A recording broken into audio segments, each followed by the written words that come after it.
Over the years, much more has been made of Princess Anne's bond with Prince Philip, with some suggesting that she inherited her father's attitude and no-nonsense approach. Through many documentaries, I believe that she was Philip's favorite kid when it comes to a personality thing, and seems to be a bit like her father, no-nonsense, daring, gusty, practical and tough, unlike Charles, who was awkward and shy when he was young.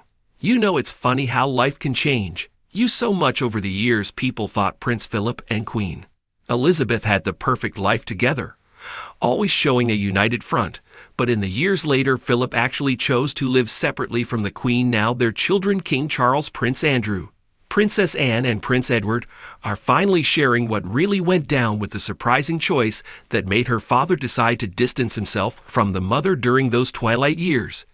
They were understood to have been close, and she was the only one of the late Duke of Edinburgh and the Queen Elizabeth's children to have upheld Prince Philip's tradition with her kids.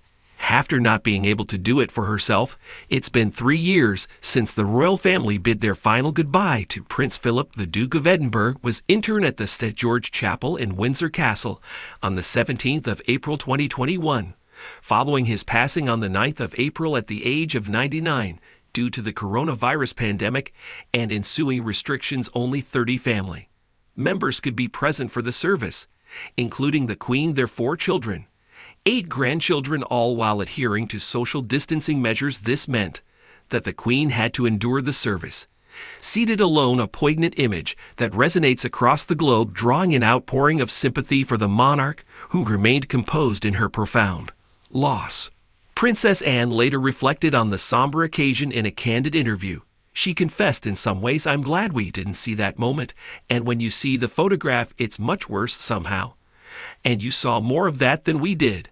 Accompanying the coffin, Prince Andrew has always offered a rare insight into the Queen's private feelings of loss, stating the Queen, as you would expect, is an incredibly stoic person. She describes it as having left a huge void in her life, but we, the family, are the ones that are close. We're ring around to make sure that we're there to support her. Reflecting on his father's career, Prince William said he was so calm. If you had a problem, he would think about it.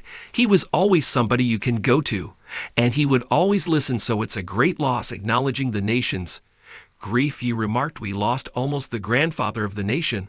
I feel very sorry and supportive of my mother, who's probably feeling it more than everybody else." Andrew added, "The widespread support for the monarch that I know there isn't.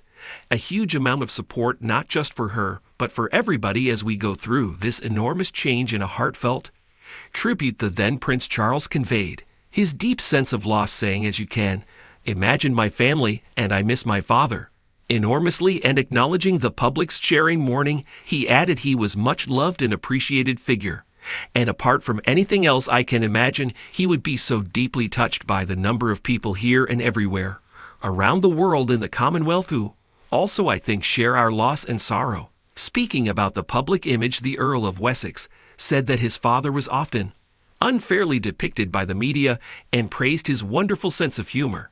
"The public image that certain parts of the media would portray it always had an unfair depiction on his parents' relationship." Prince Edward added, "My parents have been such a fantastic support to each other during all those years and all those events and all those tours and events overseas. To have someone that you can confide in and smile about things that perhaps you could not to the public, to be able to share, that is immensely important."